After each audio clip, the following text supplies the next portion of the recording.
Hello everyone. So today I am going to tell you how to choose your career. आपको सही career कैसे choose करना है जिससे आप बाद में उसे रिग्रेट नहीं करें. So have you heard about mid career crisis? Mid career crisis क्या होता है? मिड लाइफ क्राइसिस के बारे में आपने काफी बार सुना होगा. आज मैं आपको बताने वाली हूँ मिड करियर क्राइसिस होता क्या है. जब मैं ट्रेनिंग्स के लिए जाती हूँ कॉर्पोरेट्स में, तो बहुत अच्छे कॉर्पोरेट्स में अच्छी प्रोफाइल्स पर जो लोग काम कर रहे हैं वो मुझे कहते हैं कि ma'am we are earning very good but still we are not happy with our jobs. अब वो अपनी जॉब से खुश क्यों नहीं है? Because they had chosen the traditional way of choosing their career. Traditional way क्या होता था कि हम लोगों के घर में जो सबसे ज्यादा इन्फ्लुएंशियल इंसान होता था वो जिस फील्ड में है हम अपने बच्चों को उसी फील्ड में भेज देते थे. कोई मेरी फैमिली में सक्सेसफुल इंजीनियर है तो मैंने अपने बच्चे को बोला तुम भी इंजीनियरिंग कर लो. कोई मेरी फैमिली में सक्सेसफुल टीचर है तो मैंने बोला तुम भी टीचिंग कर लो. So this is how they had chosen their career. उसकी वजह से they are not happy. Do you know एक एवरेज ह्यूमन बीइंग कितने आवर्स अपनी जॉब पर स्पेंड करता है? अगर हम एक नॉर्मल सिनेरियो लेकर चलें where the job is 9 to 6, जो कि कॉर्पोरेट्स में नॉर्मली होता नहीं है, and the person is working for 6 days in a week, उसमें से 2 to 3 weeks का अगर वो ऑफ लेता है in the entire year, it comes out to be somewhere around 95 to 96,000 hours in a 40 years job. So आप ये देख लीजिए कि आप एक ऐसा काम कर रहे हैं जो एक्चुअली आप करना ही नहीं चाहते थे, जो करके आप खुश नहीं हैं, and you are doing it for the major part of your life, जिससे आपको स्ट्रेस होता है. And in the middle of your career आपको लगता है कि मैंने एक गलत करियर चूज कर लिया, मुझे ये करना ही नहीं था. नाउ द क्वेश्चन अराइजेस कि आपको करियर चूज करना कैसे है. ऐसे कौन सी चीजें हैं जिसको आपको कंसिडर करना है. So to make it very very simple, मैंने एक फ्रेमवर्क डिजाइन किया है जो एक्चुअली मैंने काफी लोगों को रेफर भी किया है and its results are awesome, जिसको मैंने डिवाइड किया है 3 पार्ट्स में, which is why, what and how. So इसके बारे में मैं आपको आगे वीडियो में बताने वाली हूँ कि इस फ्रेमवर्क को आप कैसे यूज करके एक राइट करियर चॉइस कर सकते हैं.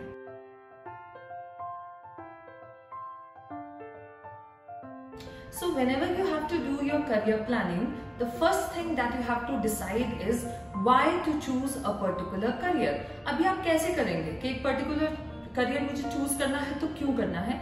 इसके लिए आपको एक बहुत सिंपल से काम करना है. आपको क्या करना है? आपको अपनी स्किल्स की, स्ट्रेंथ्स की एक लिस्ट बनानी है. अब स्किल्स से मेरा यहाँ पर मतलब है ऐसे कौन से स्किल्स हैं जो आप ऑलरेडी पोजेस करते हैं and you are very sure about it कि मेरे ये स्किल्स बहुत अच्छे हैं जो जॉब में मेरे काम आने वाले हैं. जैसे कि अगर मैं अपने स्किल्स की बात करूं, I have got excellent people skill, I am very good with people, I have got interpersonal skills. Other than that my communication skills are excellent. So ये मेरे स्किल्स हैं जो मेरी जॉब में काम आते हैं because I am a trainer, so I need to speak to a lot of people. So in that case ये मेरी जॉब में काम आते हैं. ऐसे ही आपके ऐसे कौन से स्किल्स हैं जिसमें आप बहुत अच्छे हैं. सो अब यहाँ पर क्या प्रॉब्लम आती है, जब मैं लोगों को बोलती हूँ आपको अपने स्किल्स की लिस्ट बनानी है, लोगों को यही नहीं पता होता कि what are the different skills I have to look for.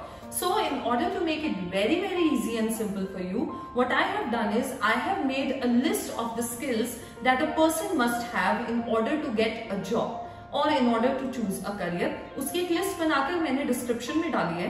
आप उस लिस्ट को ओपन कीजिए और उस लिस्ट में से चूज कीजिए what are the different skills that you already have और जिसमें आप बहुत अच्छे हैं. जब आप वो स्किल्स चूज कर लेंगे उसके बाद आपको फिर नेक्स्ट स्टेप फॉलो करना है.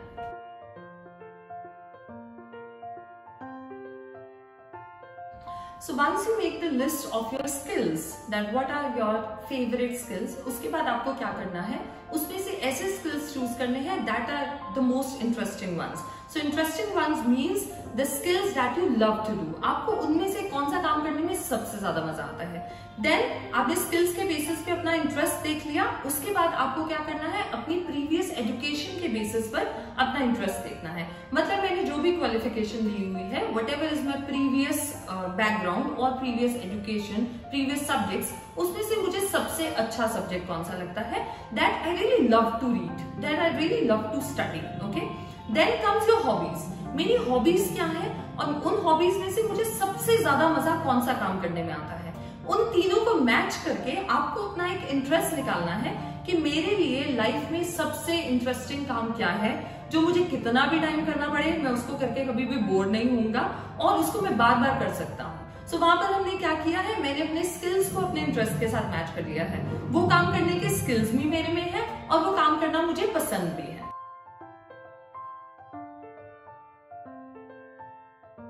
Now comes the last and the most important part, which is how to choose your career. अभी यहाँ पर हमें करना क्या है, यहाँ पर मुझे ये देखना है on the basis of my skills and interest what are the different career options that I have. इसके ऊपर मुझे अच्छे से रिसर्च करना है कि ये वाले स्किल्स और इंटरेस्ट के ऊपर बेस्ड कौन कौन सी करियर अपॉर्चुनिटीज हैं। फिर मुझे क्या करना है, वो करियर अपॉर्चुनिटीज अच्छे से रिसर्च करने के बाद, देखिए जब आप रिसर्च करेंगे आपके पास ऑप्शंस बढ़ जाएंगे, आई एग्री, उससे कंफ्यूजन भी क्रिएट होगा। बट अगर आप रिसर्च नहीं करेंगे तो और लिमिटेड ऑप्शंस में से चूज करेंगे तो चांसेस ज्यादा है एक रॉन्ग चॉइस के। बट अगर आप प्रॉपरली रिसर्च करके करेंगे you will come to a better conclusion. Okay, so अभी आपने रिसर्च कर लिया, आपने करियर ऑप्शंस देख ली क्या क्या है। उसके लिए अब आपको क्या करना है, करियर ऑप्शंस में से आपको टॉप 3 चूज करनी है।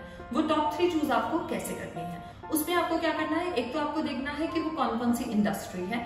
फिर उस इंडस्ट्री में जो लोग काम कर रहे हैं आपको उन लोगों से बात करनी है, उनको पूछना है उनकी जॉब में प्लस पॉइंट्स क्या है, माइनस पॉइंट्स क्या है, उन्हें क्या चीज अच्छी लगती है, क्या चीज अच्छी नहीं लगती है। ओके, देन आपको क्या करना है, आप वहां पर सेम इंडस्ट्री में जाकर इंटर्नशिप्स कर सकते हैं। उससे आपको काफी एक्सपोजर मिल जाएगा कि एक्चुअली आपको वो काम जब आप प्रैक्टिकली कर रहे हैं तो वो कैसा लग रहा है। फिर आप क्या कर सकते हैं, मेंटोर्स ढूंढ सकते हैं जिनसे आप अच्छे से बात करें और प्रॉपर करियर गाइडेंस ले सकें।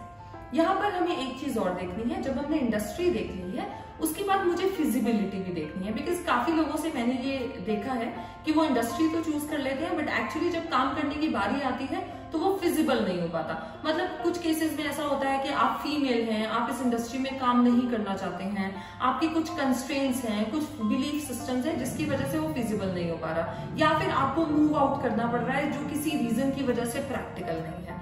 तो वंस आपने इंडस्ट्री डिसाइड कर ली, देन नंबर 2 आपने उसकी फिजिबिलिटी देख ली। नंबर 3 आपको ये चीज जरूर कंसिडर करनी है कि उस जॉब में वो आपको पे कितना करने वाली है। आपने अपने स्किल्स और इंटरेस्ट तो देख लिए बट ये भी उतना ही इंपॉर्टेंट है कि वो आपको पे कितना करने वाली है। क्योंकि कई बार क्या होता है, आप जब अपने स्किल्स और इंटरेस्ट के बेसिस पर करियर चूज करते हैं तो वो उतना ज्यादा पेइंग नहीं होता। बट मेरी ये ड्रीम थी कि मुझे कम से कम इतनी सैलरी पर काम करनी है, तो वहां पर वो करियर चॉइस मैच नहीं हो पाती। अब इस केस में आपके पास एक ऑप्शन है जो मैं काफी लोगों को देती हूँ। अगर आपको ऐसा लगता है कि मेरा इंटरेस्ट भी है और स्किल्स भी हैं और मैंने एक ऑप्शन भी चूज कर लिया है कि मुझे ये काम करना है, but when it comes to paying वो मुझे उतना पे नहीं कर रही है जिससे मैं अपनी बेसिक नेसेसिटीज पूरी कर सकूं और मैं लाइफ में वो अचीव कर सकूं जो मुझे करना है, तो यहाँ पर आपके पास एक ऑप्शन और आती है जो कि क्या है कि आप एक अलग जॉब ले लीजिए जो आपके इंटरेस्ट और स्किल्स पर बेस्ड नहीं है but where you are getting a better salary. और ये वाला जो काम है इसको सेकेंडरी ले लीजिए, अपने पैशन को साथ साथ फॉलो कीजिए और जैसे जैसे आपको लगता है कि आप एक पर्टिकुलर लेवल पर आ गए हैं और अब आप इस काम को अच्छे से कर सकते हैं, यहाँ से आप अच्छा अर्न कर रहे हैं, then you can quit the other one. एक आप क्या कर सकते हैं कि आप ये वाला जॉब ले लीजिए, इसके साथ पार्ट टाइम इनकम के सोर्सेज देखिए कि इसके साथ में पार्ट टाइम और क्या क्या काम कर सकता हूँ या कर सकती हूँ जिससे मैं उतना अर्न कर लूँ जितना मैं चाहती थी। बिकॉज देखिए इनिशियली बहुत सारी जॉब्स ऐसी होती हैं जो आपको बहुत अच्छा पे आउट नहीं करेंगी, बट ग्रेजुअली जैसे जैसे आपका एक्सपीरियंस बढ़ेगा आपका पे स्केल भी बढ़ जाता है। अब जब आपने उसका why, what and how assess कर लिया, आपके पास करियर ऑप्शंस आ जाएंगे। उसमें से करियर ऑप्शंस में से मैं ये रेकमेंड करूंगी कि आप टॉप 3 लेकर चलिए। उसमें से फर्स्ट जो आपको सबसे ज्यादा इंटरेस्टिंग और फैसिनेटिंग लग रही है उसके लिए जाइए, then go for the second one. अगर वो इतना अच्छा वर्क नहीं करती है then go for the third one. So कभी भी एक ऑप्शन लेकर हमें मूव नहीं करना है कि नहीं मैं सिर्फ यही करने वाला हूँ। ओके, सो उससे क्या रहता है कि अगर आप एक पर्टिकुलर लेवल पर आकर उसमें कहीं फेल कर जाते हैं तो आपके पास एक ऑप्शन रहती है। अब जब इस फ्रेमवर्क को आप प्रॉपर्ली यूज कर लेंगे, उस करियर ऑप्शन के लिए आपको अपना करियर पार्ट डिसाइड करना है। जैसे कि सपोज कीजिए आपने ये जो करियर ऑप्शन वाली चॉइस है, आपने अभी जस्ट 12th के एग्जाम्स दिए हैं, ओके, और उसके बाद आपने ये डिसाइड कर लिया कि this is my career choice, मुझे ये करना है। Then according to that you have to decide your career path कि मुझे उसको अचीव कैसे करना है। मुझे ग्रेजुएशन में कौन से सब्जेक्ट्स लेने होंगे, कौन सी इंटर्नशिप्स करनी होंगे, कौन से एडिशनल स्किल्स हैं जो मुझे एक्वायर करने होंगे, so that once I graduate उसके बाद मैं उस जॉब के लिए अप्लाई कर सकूं। So this was the framework that was designed by me and I am very sure it is really going to help you to make the best career choice, and so that you don't regret it later on in your life and you work with happiness.